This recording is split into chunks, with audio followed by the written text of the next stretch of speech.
सबसे पहले तो DGISPR ने सीनियर सहाफ़ियों से एक मुलाकात की है और ये मुलाकात रावलपिंडी में हुई है। इस मुलाकात की तफसीलात मैं आपके सामने रखता हूँ। देखें जमहूरियत कितनी ज़बरदस्त चीज़ है और अवामी ताकत या अवाम का मैंडेट जहाँ पे मनवा लिया जाए वहाँ पे इदारे कितने बेबस हो जाते हैं। आज से अभी चंद हफ्ते पहले की बात है, यही DGISPR सुहेल अफरीदी को कबूल करने पर तैयार नहीं थे। वो ये कहते थे ऐसी सूबाई हुकूमत हमें कबूल नहीं है, या वो इसको तस्लीम नहीं कर रहे थे। रिजेक्टेड वाला एक बयानिया था उनका। लेकिन आज उन्हें कहना पड़ा सुहेल अफरीदी के बारे में। क्या कहना पड़ा, ये दो जुमलों में आपको कहानी पता चल जाएगी। सुहेल अफरीदी खैबर पख्तूनख्वा के वज़ीर आला हैं, ये उन्हें कहना पड़ा। जिसके वज़ीर आला बनने से पहले ये उसको वज़ीर आला मानने को तैयार नहीं थे, आज उन्हें कहना पड़ा कि वो खैबर पख्तूनख्वा के वज़ीर आला हैं। फिर एक और बात उन्होंने की, मुंतखब सियासतदान रियासत बनाते हैं और इदारों को रियासत के साथ काम करना होता है। अब ये है वो डेफिनेशन जो आईनी तौर पे एक रियासत की डेफिनेशन है। पाकिस्तान में हमारे कुछ टाउट्स और जो मिलिट्री एस्टेब्लिशमेंट के लोग हैं वो ये बयानियाँ फैलाते रहते हैं कि शायद इदारी रियासत है या फ़ौज खुद रियासत है। जो फैसला मिलिट्री एस्टेब्लिशमेंट कर ले वही रियासत का फैसला होता है। देखिए प्रैक्टिकली तो यही होता है पाकिस्तान में, लेकिन हकीकत इसके बरक्स है। आईने पाकिस्तान में साफ लिखा हुआ है कि रियासत की डेफिनेशन क्या है। जो अवाम के मुंतखब नुमाइंदे हैं वही रियासत बनाते हैं और जो वो हुक्म देते हैं वही रियासती इदारों को पूरा करना होता है। यानी ये पाबंद होते हैं अवामी नुमाइंदों के अहकामात को बजा लाने के। अब DGISPR ने जो प्रेस कॉन्फ्रेंस की उसमें और बहुत सारी बातें देखें। इसका जो मेन मकसद था वो पाकिस्तान और अफगानिस्तान के हालात था और दहशतगर्दी के हवाले से था। ज़्यादा बात उसके ऊपर हुई है कि अफगानिस्तान के साथ लड़ाई कैसे शुरू हुई, वो कहाँ तक पहुँची, कितने ऑपरेशन किए गए, खैबर पख्तूनख्वा की सूरत हाल क्या है, दहशतगर्दी को कैसे कंट्रोल करना है। फिर इसमें कहीं ना कहीं थोड़ी बहुत पॉलिटिक्स आ जाती है हर दफ़ा, क्योंकि पाकिस्तान की फ़ौज ने इतना अरसा सियासत की है कि अब सियासत के बगैर उनकी कोई भी ब्रीफिंग या कोई भी उनकी प्रेस कॉन्फ्रेंस वो हो ही नहीं सकती, मुकम्मल ही नहीं होती। उनसे सवालात भी सियासी किए जाते हैं। सब जानते हैं कि सियासत तो यही करते हैं। तो एक तो उन्होंने ये कहा बार बार कि फ़ौज जो है वो हिफाजत की जिम्मेदारी पाकिस्तानियों की उठाएगी, फ़ौज अपनी जिम्मेदारियाँ पूरी करेगी। और साथ उन्होंने अफगानिस्तान के ऊपर बार बार दबाव डाला कि भाई आप TTP को हमारे हवाले करें या दहशतगर्दी से रोकें, क्योंकि अफगानिस्तान से पाकिस्तान में दहशतगर्दी नहीं होनी चाहिए। ये बात उन्होंने बार बार अफगान हुकूमत से कही। मुज़ाकरात के हवाले से भी उन्होंने बातचीत की। फिर उन्होंने कहा अफगानिस्तान में मौजूद दहशतगर्दों ने यहाँ से भाग कर वहाँ पनाह ली है और दहशतगर्दी आपने कंट्रोल करनी है वहाँ पर। और ये कैसे करनी है, ये आपका काम है। ये हमारे लोग थे, जब यहाँ दहशतगर्दी के खिलाफ ऑपरेशन किया भाग गए, इनको हमारे हवाले करें, हम इनको आइन और कानून के मुताबिक डील कर लेंगे। फिर DG साहब ने कहा कि दहशतगर्द और TTP मिलकर अफ्यूम काश्त करते हैं। ये मंशियात की काश्तकारी होती है पाकिस्तान और अफगानिस्तान के बॉर्डर के साथ साथ। तो एक चीज़ मैं आपको बताता हूँ कि तालिबान की पहले जब हुकूमत आई थी ना, तो उन्होंने ये जो मंशियात की काश्त है ये ज़ीरो कर दी थी और उसकी वजह से एक बहुत बड़ी इंडस्ट्री बंद हो गई थी पाकिस्तान और अफगानिस्तान में। और अब क्योंकि मैंने जब पाकिस्तान का बॉर्डर क्रॉस किया, मैं अफगानिस्तान गया, तो मैंने खैबर पख्तूनख्वा से लेकर बलूचिस्तान तक तमाम दूर दराज इलाकों में ट्रैवल किया और मैंने इतने खेत देखे मंशियात के, पोस्त की, मैंने इतनी काश्त देखी कि मैं हैरान रह गया कि इस तरह तो पंजाब में गंदम नहीं उगती, सिंध में गंदम नहीं उगती, जैसे वहाँ पे मंशियात उगी हुई थी। और मैंने देखा कि सिक्योरिटी की गाड़ियाँ उनके बीच में से गुजरती हैं। बल्कि बहुत सारी जगहों पे मुझे पता चला कि ये सारा काम मिल मिला के होता है। इंतज़ामिया भी शामिल है, सिक्योरिटी इदारे भी शामिल हैं, जो वहाँ मकामी दहशतगर्द हैं वो भी शामिल हैं, जो मकामी तगड़े लोग हैं वो भी शामिल हैं, जिनकी ज़मीनें हैं वो भी शामिल हैं। और एक आपको हैरत की बात बताता हूँ कि पाकिस्तान में ना इसके कारीगर नहीं है। ये जो पोस्ट की काश होती है ना, ये जो छोटा सा वो टिंडा जैसा बना हुआ होता है, मुझे वही पता लगा उन दिनों में ये कि इसको एक कट लगाया जाता है, इसमें से जो मवाद निकलता है उसको फिर आगे प्रोसेस किया जाता है। तो ये फ़न जो है, जिन लोगों को आता है ये काम, वो अफ़गानिस्तान में रहते हैं। रोज़ाना की बुनियाद पे उन लोगों को पाकिस्तान में लाने के लिए सेफ़ पैसेज दिया जाता है। वो पाकिस्तान आते हैं, अपना काम करते हैं, 1-2 दिन रहते हैं, फिर वापस जाते हैं, फिर वापस आते हैं, फिर अपना काम करते हैं। ये रास्ता कौन देता है, एक बड़ा सवाल है। तो ये सवालात तो हैं। देखें यहाँ पे आवे का आवा ही बिगड़ा हुआ है, सारी चीज़ें ठीक करने की ज़रूरत है। फिर वादिया तीरा के ऑपरेशन के बारे में उन्होंने बात की। फिर गवर्नर राज के बारे में जब सवाल किया गया तो उन्होंने कहा कि ये हमारी नहीं, वफाकी हुकूमत की जिम्मेदारी है। जो लोग मसाजिद और मदारस पर हमले करते हैं हम उनके खिलाफ कार्रवाई करते हैं और गवर्नर राज जो है वो हुकूमत का फैसला हो सकता है, ना ये हमारा फैसला है, ना हमारी जिम्मेदारी है। फिर अफगानिस्तान के साथ सीज़ फायर पे उन्होंने कहा जी कि क्योंकि अफगान तालिबान उस लड़ाई में दोस्त ममालिक के पास चले गए तो इसलिए हमारा उनके साथ सीज़ फायर हो गया था। फिर गज़ा में फ़ौज भेजने के सवाल के ऊपर उन्होंने कहा कि ये पार्लियामेंट का काम है, पार्लियामेंट विल डिसाइड कि गज़ा में फ़ौज भेजनी है। लेकिन फिर आसिम मुनीर साहब डोनाल्ड ट्रंप से क्यों मिल रहे थे, और डोनाल्ड ट्रंप क्यों हर जगह पे आसिम मुनीर साहब की तारीफ़ें करते हैं? देखिए ना, ये तो पॉलिटिकल गवर्नमेंट का अगर काम है तो पॉलिटिकल गवर्नमेंट ही करेगी ना। लेकिन डोनाल्ड ट्रंप ने कहा कि आसिम मुनीर ने और शहबाज शरीफ ने उन्हें यकीन दहानी करवाई कि फ्रॉम द बिगनिंग, यानी बिल्कुल आगाज़ से ही हम आपके साथ हैं। तो फिर इसमें तो किरदारदही होना चाहिए था। गज़ा फ़ौज भेजने का कहते हैं जी पार्लियामेंट फैसला करेगी, लेकिन पार्लियामान वही फैसला करेगी जो उसको एस्टेब्लिशमेंट कहेगी, ये भी एक हकीकत है। फिर एक और चीज़ उन्होंने कहा जी मुज़ाकरात दहशतगर्दों के साथ नहीं हो सकते, ये अब उन्होंने सेट पैटर्न बताया। साथ ही उन्होंने कहा कि तालिबान हमारे कभी भी फेवरेट नहीं रहे, हालांकि सारी दुनिया जानती है कि तालिबान को बनाया ही पाकिस्तान ने अमेरिका के साथ मिलकर। यहाँ पे डॉलरों का खेल खेला जाता था, यहाँ ट्रेनिंग कैंप्स बनाए गए थे कबायली इलाकों में, यहाँ से ट्रेंड कर करके इन्हें अफगानिस्तान भेजा गया जहाद के नाम पे। फिर कभी ये जहादी बन जाते हैं, कभी दहशतगर्द बन जाते हैं, फिर जहादी बन जाते हैं, कभी गुड तालिबान आ जाते हैं, कभी बैड तालिबान आ जाते हैं। तो पाकिस्तान की जो पॉलिसी है वो कांस्टेंट रही नहीं है, और अगर कांस्टेंट पॉलिसी पाकिस्तान की होती इन मामलात में तो आज पाकिस्तान के ये हालात ना होते। फिर उनसे जब एक सवाल किया गया ख़ास तौर पे सुहेल अफरीदी को लेकर, तो फिर उन्होंने गुरेज किया कि जी मैं ये कह नहीं सकता, क्योंकि देखिए आज सीनियर जर्नलिस्ट वहाँ पे मौजूद थे। तो DGISPR ने बड़ी मोहतात प्रेस कॉन्फ्रेंस की है। वो चीज़ें जिनका इदराक उन्हें चंद दिन पहले नहीं था, जो अग्रेशन, जो गुस्सा सियासी नुक्ता नज़र से उनके अंदर था, वो आज दिखाई नहीं दिया।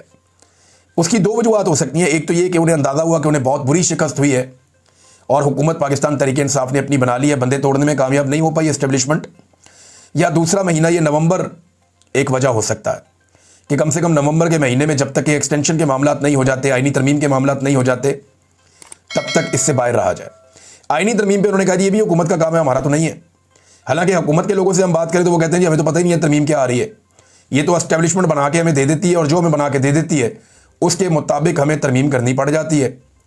तो हमें तो ये भी नहीं पता होता कि डिस्कशन क्या हुई है, मुसवदा ला के दे दिया जाता है। और पहले आपको याद है दो मुसवदे फिर रहे थे, तो एस्टेब्लिशमेंट ही करती है। लेकिन यहाँ पे भी DGISPR साहब ने कहा कि नहीं जी ऐसा नहीं है, अफगान तालिबान हमारे डार्लिंग कभी नहीं रहे। ये स्टेटमेंट तो बिल्कुल गलत है, ये सारी दुनिया ही जानती है, अब इसमें क्या ढकी छुपी बात ही कोई नहीं है। बलूचिस्तान में सियासतदानों और दहशतगर्दों का गठजोड़ कम हो गया, ये बड़ी अच्छी बात है अगर ये कम हो गया है तो। और इसके अंदर जो है वो नौजवानों को इन्वॉल्व करना चाहिए। जो नौजवान बलूचिस्तान के सियासत में दिलचस्पी लेते हैं उनके लिए रास्ता खुलना चाहिए, उनके लोगों को उनके हुकूक देने चाहिए ताकि मामलात बेहतर हों। दहशतगर्दों को पनाह देने वाले सहूलतकारों को नुकसान पहुंचना कोलेटरल डैमेज नहीं है। ये कोलेटरल डैमेज के मामले में ना बड़ा फटा पड़ा हुआ है, क्योंकि देखें बच्चों की शहादतें होती हैं, खवातीन की शहादतें होती हैं, तो उनको तो फिर आप कोलेटरल डैमेज ही कहेंगे ना, उसे आप ये तो नहीं कह सकते कि ये कोलेटरल डैमेज नहीं है। छोटे बच्चे अगर शहीद हो जाते हैं तो वो कौन से दहशतगर्दों को सहूलतकारी कर रहे होते हैं, ये तो नहीं है। दूसरा, एक और भारत के हवाले से उन्होंने कहा कि भारत गहरे समुद्र में एक और फॉल्स फ्लैग ऑपरेशन की तैयारी कर रहा है, ये भी जनाब DGISPR ने कहा। और एक और जो हमेशा वो स्टेटमेंट देते हैं बड़ा इंटरेस्टिंग, कि जनाब फ़ौज को सियासत के अंदर ना घसीटा जाए, फ़ौज सियासत से खुद को दूर रखना चाहती है। अच्छा, ये सबसे मज़ाक़ा खेज स्टेटमेंट होता है। DGISPR अगर ये स्टेटमेंट ना देना तो ज़बरदस्त काम हो जाए, लेकिन ये स्टेटमेंट देने के बाद वो अपनी अच्छी खासी संजीदा प्रेस कॉन्फ्रेंस का बेड़ा गर्क कर देते हैं। पाकिस्तान की 78 साल तारीख में जितनी सियासत फ़ौज के इदारे ने की है, उतनी सियासत किसी सियासतदान ने भी नहीं की, किसी पॉलिटिकल पार्टी ने भी नहीं की, क्योंकि आधा वक्त फ़ौजी इस मुल्क के ऊपर हुक्मरान रहे हैं और बाकी आधा वक्त फ़ौजी इस मुल्क के ऊपर बराह रास्त नहीं, पीछे बैठकर हुक्मरान रहे हैं। 4 मार्शल लॉ लगाए अयूब खान ने, याया खान ने, जनरल ज़ियाउल हक ने और जनरल परवेज़ मुशर्रफ ने। उसके अलावा भी जो मिलिट्री जनरल्स हैं वो पाकिस्तान में हुकूमतें बनाते रहे और गिराते रहे। एजेंसियों को फंडिंग के लिए भी इस्तेमाल किया जाता रहा और केसेस बना के पार्टियों को दबाने के लिए भी इस्तेमाल किया जाता रहा। ख्वाजा आसिफ जो बॉस हैं DGISPR के, इमीडिएट बॉस हैं, आर्मी चीफ से भी ऊपर हैं, ख्वाजा आसिफ ने कहा जनरल बाजवा के बारे में, और जनरल बाजवा इससे पहले वाले आर्मी चीफ थे, उनके साथ भी अहमद शरीफ साहब ने काम किया हुआ है। तो इनके अपने आर्मी चीफ के बारे में इनके अपने वजीर दिफा कह रहे हैं कि जितनी सियासत उस आदमी ने की, मैंने अपनी सारी ज़िंदगी में उतनी सियासत नहीं की। तो ये वाला मजाक जब DGISPR करते हैं ना कि अच्छी खासी सीरियस प्रेस कॉन्फ्रेंस चल रही होती है, इंटरनेशनल इश्यूज पे बातचीत चल रही होती है, अचानक से बीच में कह देते हैं कि हमारा सियासत में कोई किरदार नहीं है, सारी प्रेस कॉन्फ्रेंस का बेड़ा गर्क कर देते हैं पकड़ के। ये कह के ना आपने कोई और सच भी बोला होता है ना, वो भी झूठ बन जाता है। ये कहना बंद कर दें, क्योंकि घटिया तरीन सियासत पाकिस्तान की फौज ने की है। और पाकिस्तान के अंदर सियासत तो बहुत की है। जनरल बाजवा के बारे में हफीजुल्लाह न्यादी साहब फरमाते हैं कि ये सीआईए का आदमी था, और यानी रिटायर हो जाए ना जर्नैल तो फिर बड़ा आसान होता है उसके बारे में बताना कि ये कौन आदमी था, किसका आदमी था। जब आसिम मुनीर साहब रिटायर होंगे तब आप बड़ी कहानियां सुनेंगे। आजकल लोग आहिस्ता आहिस्ता नदीम अंजुम की कहानियां भी निकालना शुरू हो गए, जनरल फैज़ की कहानियां आपके सामने आती रहती हैं। तो अमेरिका का प्लांटेड आदमी था, ये उन्होंने दावा किया हफीजुल्लाह न्यादी ने। लेकिन कुछ चीज़ों पे देखें हम भी हैरान थे माजी में। हमें जब जनरल बाजवा से मुलाकात करवाई, कोई मेरा 2-3 दर्जन सहाफ़ी थे हम, और पाकिस्तान के वो तमाम सहाफ़ी थे जिन्हें लोग सुनते थे, जो मकबूल सहाफ़ी थे पाकिस्तान के या जो कामयाब सहाफ़ी थे, उन सबको बुलाया गया था। अखबारात के लोग भी थे। तो उसमें ना 2-3 लोगों ने बड़े सख्त सवाल किए थे। एक आरिफ हमीद भट्टी साहब ने सवाल किया था, गालिबन एक हामिद मीर साहब ने, नसीम सारा साहिबा ने, और एक सवाल मेरा जो है ना वो बड़ा चुभ गया था जनरल बाजवा साहब को। 2 सवाल मेरे चुभ गए थे। एक तो मैंने उनसे कहा था कि 70 साल आपने हमें कहा कि हम कश्मीर की आज़ादी का चूरन बेचें, और आप हमें कह रहे हैं कि कश्मीर को भूल जाओ और भारत के साथ तलक बना लो। तो बाजवा साहब ये तो नहीं होना।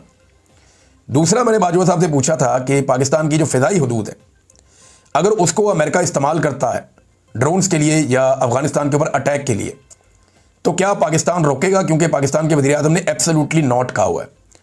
तो इस पर जनाब बाजवा साहब का बीटर बड़ा घूम गया था, और बड़ी अजीब तरीके से उन्होंने बात की थी कि उनके तैयारे इतना ऊंचा उड़ते हैं, इतने 1000 फुट की बुलंदी पे वो जाते हैं, तो हम जनाब हमारी टेक्नोलॉजी आप देखें उनकी। तो इस तरह ना एक हारा हुआ जर्नैल इंडिया के मामला में वो यही कह रहे थे कि जनाब हम उनसे नहीं लड़ सकते। फिर वो अभी देखें ना इंडिया को कितना ठोका पाकिस्तान ने, तो वो कह रहे थे जी हम उनके साथ भी नहीं लड़ सकते। तो ये मामला आते हैं, वो बड़ी अजीब अजीब बातें जनरल बाजवा कर रहे थे। फ़लस्तीन और इसराइल के बारे में अक्सर वो सहाफ़ियों से कहते थे कि इस पे ऊपर डिस्कशन करो कि इसराइल को क्यों ना तस्लीम किया जाए, आप इस पर डिस्कशन तो करें, लोगों के सामने बात तो रखें।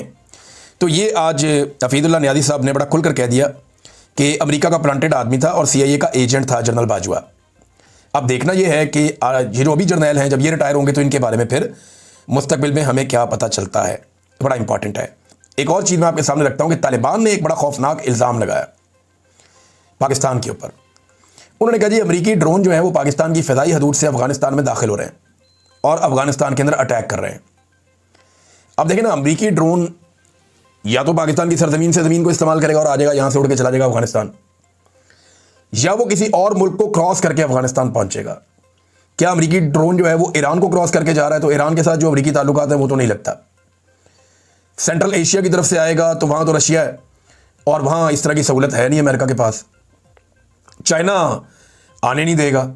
तो पाकिस्तान ही एक एरिया बचता है जहाँ से अमरीकी ड्रोन अफगानिस्तान पहुँच सकता है। तो उन्होंने ये इल्ज़ाम लगाया बड़ा संगीन कि पाकिस्तान फैसिलिटेट कर रहा है अमेरिका को, क्योंकि अमेरिका जो है वो हमसे अड्डे लेना चाहता है और हमने इनकार किया है। तो उसके बाद अफगानिस्तान के ऊपर अटैक हो रहे हैं बार बार, और एक दूसरे के ज़रिए इश्तियाल अंगेज़ी और दबाव डाल रही हैं ये ताकतें हमारे ऊपर, और जो ड्रोन हो रहे हैं उसके लिए पाकिस्तान की सरजमीन या फ़िज़ाई हदूद जो है वो इस्तेमाल हो रही है। अब DGISPR ने इसके ऊपर भी रद्द-ए-अमल दिया। उन्होंने कहा जी अफगानिस्तान में ड्रोन हमले पाकिस्तान से नहीं होते, ना अमेरिका से ऐसा कोई मुआहदा हमारा हुआ है। ये जनाब DGISPR साहब ने कैटेगोरिकली ये बात की कि जी ऐसा नहीं हुआ, ये जो ड्रोन हमले हैं ये पाकिस्तान से नहीं होते और हमारा ऐसा कोई मुआहदा नहीं हुआ। लेकिन तालिबान कह रहे हैं कि लगातार हमारे ऊपर ड्रोन हमले हो रहे हैं। अब ये ड्रोन कहाँ से जा रहे हैं इसके बारे में तालिबान की अपनी एक राय है, पाकिस्तान की अपनी एक राय है। हुसैन हक्कानी ने एक सवाल इसके हवाले से उठाया था कि क्या आपने उनको फैसिलिटेट किया, अगर किया तो बताएं फिर। तो हुसैन हक्कानी आप जानते हैं कि अमेरिका के अंदर हैं और वो इस किस्म के सवालात उठाते रहते हैं। नाज़रीन, एक और ख़बर मैं आपके सामने रखता हूँ, 27वीं आईनी तरमीम। अब 27वीं आईनी तरमीम करने का फैसला तो हो गया। तो 27वीं आईनी तरमीम जो है ये इसी महीने के अंदर होगी और कोशिश की जाएगी कि आर्मी चीफ की एक्सटेंशन और 30 नवंबर से पहले पहले ये हो जाए, क्योंकि एक बड़े मोहतरम जज साहब हैं वो मुबैना तौर पे रिटायर होने जा रहे हैं। तो मुद्दत मुलाजमत अगर बढ़ गई तो उनको फिर रख लिया जाएगा, उनकी खिदमात बहुत हैं, वो भी काम आ जाएंगे। दूसरा, जनरल साहब की एक्सटेंशन से पहले अगर 27वीं आईनी तरमीम आ जाती है तो उनको फ़ायदा होगा। और क्या नया ओहदा कोई क्रिएट किया जा रहा है, ये बात वहाँ पूछी भी गई। तो इस पर भी DGISPR ने कहा जी वो तो उनका काम है, आएगी तो बताएंगे, हमसे मशवरा करेंगे तो हम अपनी इनपुट दे देंगे। लेकिन कौन कहाँ मशवरा करता है एक एक पाकिस्तानी अब जानता है। फैसल बाडा ने दावा कर दिया कि जनाब 27वीं आईनी तरमीम आ भी रही है और पास भी हो रही है। इन्होंने बिल्कुल वैसे ही दावा किया जैसे इन्होंने कहा था कि ये फार्म 45 जो है इनके अंदर आप पकौड़े बांटे, क्योंकि फार्म 47 का फैसला एस्टेब्लिशमेंट ने कर दिया, लिहाजा इंसाफ नहीं होगा। फिर इन्होंने कहा था कि 26वीं आईनी तरमीम पास हो जाएगी और डंडे के जोर पे करवा ली जाएगी, वो भी हमने देखा, जैसे जमहूरियत का मजाक उड़ा। अब वो 27वीं आईनी तरमीम की बात कर रहे हैं कि भी पास हो जाएगी, तो हो तो जाएगी। और इसके अंदर पाकिस्तान के आइन का हुलिया क्या होगा? देखिए, आइन को अब किसी तरमीम की नहीं, तदफीन की ज़रूरत है। जो आइन के साथ हो गया ना पाकिस्तान के, जो इन्होंने कचूमर निकाल दिया पाकिस्तान के आइन का। अमेरिका की कितनी सदियों की तारीख है, उनकी 27 तरामीम है, हमने जनाब अभी पौनी सदी हुई है हमें, और हमारा आइन बने हुए अभी 50-52 साल हुए हैं।